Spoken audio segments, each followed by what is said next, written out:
नमस्कार मित्रांनो, आजचा आपला प्रवास आहे कोकणातल्या एका शांत, ऐतिहासिक आणि थोड्याशा दुर्लक्षित ठिकाणी म्हणजे आपली कुडालेणी. कुडालेणी रायगड जिल्ह्यात मुरुड जंजिरा परिसरात आहे.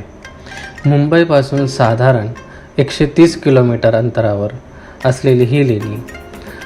जर तुम्ही ट्रेनने येत असाल तर जवळचं स्टेशन म्हणजे रोहा. हा रस्ता हळणवळण घेत थेट कुडा केव्सच्या पायथ्याशी पोहोचतो. मित्रांनो, आज आपण आलो आहे कुडा केव्स एक्सप्लोर करायला.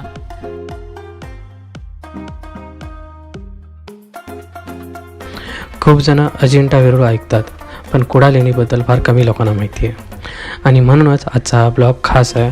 निसर्ग, इतिहास आणि शांतता तिन्ही गोष्टी एकाच ठिकाणी अनुभवायला मिळतात. सध्या तुम्ही जे दृश्य पाहतात ते आहे रायगड जिल्ह्यातील कुडा गावाजवळचं. आधी इथे पहिला कच्चा रस्ता होता आणि आता जांभ्या दगडाने तो रस्ता बांधलेला आहे. वरती आल्यानंतर खूप सुंदर आणि शांत व्ह्यू बघायला मिळतो. समोर दिसणारी हिरवीगार डोंगर रांग, दूरवर पसरली कोकणची वाडी वस्ती आणि स्वच्छ आकाश सगळंच मनाला भुरळ घालतं.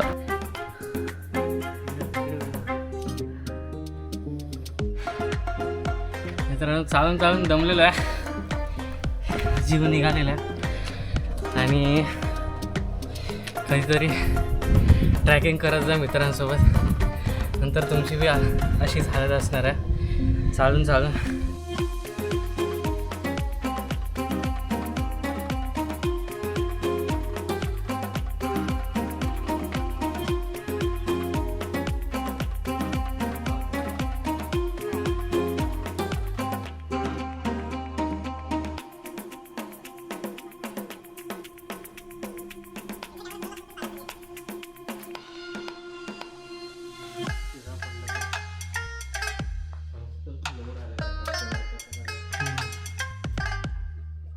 कुडा लेणीचा इतिहास साधारण इसवी सन पूर्व 1ल्या शतकापासून इसवी सन 6व्या शतकापर्यंत जातो. या लेणी बौद्ध भिक्षुनी कोरल्या. त्या काळात इथे ध्यान, शिक्षण आणि वास्तव्यासाठी भिक्षू राहायचे. तेव्हा ही जागा एक प्रकारचं बौद्ध शिक्षण केंद्र होती असं म्हणायला हरकत नाही.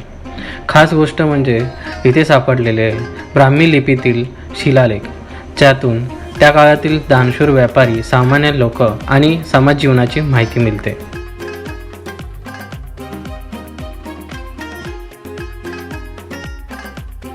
ही टाकी पूर्णपणे दगडात खोदलेली आहे. पावसाळ्यात डोंगरावरून वाहणारं पाणी नैसर्गिक उताराने थेट या टाकीत जमा होत असे. भिंती गुलगुलीत केल्या आहेत जेणेकरून पाणी जास्त काळ साठून राहील. हे बघितल्यावर एक गोष्ट लक्षात येते, आपल्या पूर्वजांनी रेन वॉटर हार्वेस्टिंग ही संकल्पना शेकडो वर्षापूर्वीच अंमलात आणली होती. कुडा लेणी म्हणजे केवळ दगडात कोरलेली लेणी नाही, तर त्या आपल्या प्राचीन संस्कृतीची, श्रद्धेची आणि कलात्मकतेची गोष्ट सांगतात.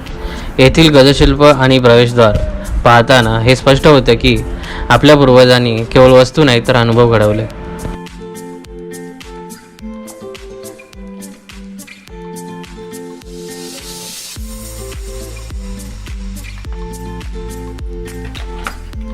मित्रांनो, हे तेव्हाच्या काळी कोणतीही टेक्नॉलॉजी नसताना हे हाताने कोरलेलं काम आपल्याला पाहायला भेटतं.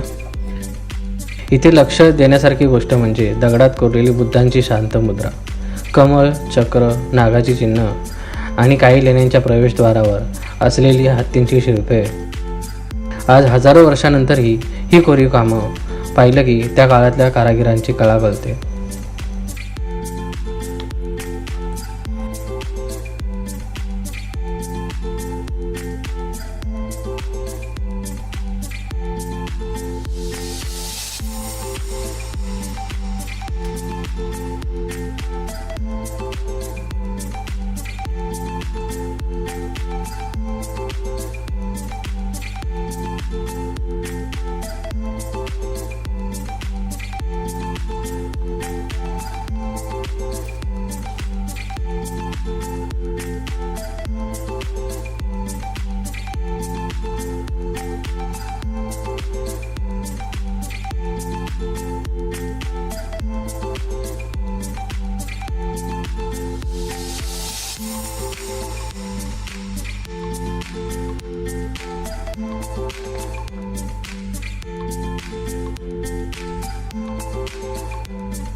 सध्या आपण ज्या लेण्यांसमोर उभे आहोत त्या म्हणजे विहार, भिक्षू राहायची जागा.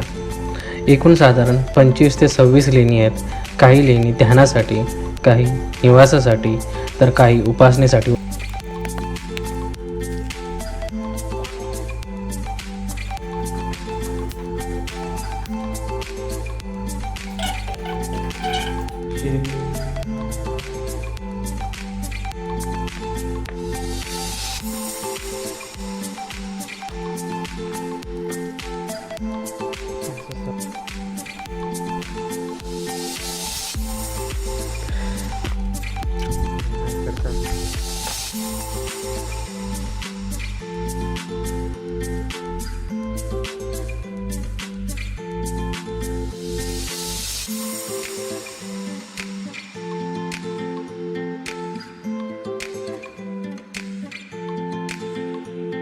मित्रांनो, आम्ही दुपारी आलेलो इकडे. आता संध्याकाळचे 4 वाजले आहेत आणि कुडालीने एक्सप्लोर करून झालेली आहे. तर आजचा ब्लॉग आपला इकडे संपत आहे.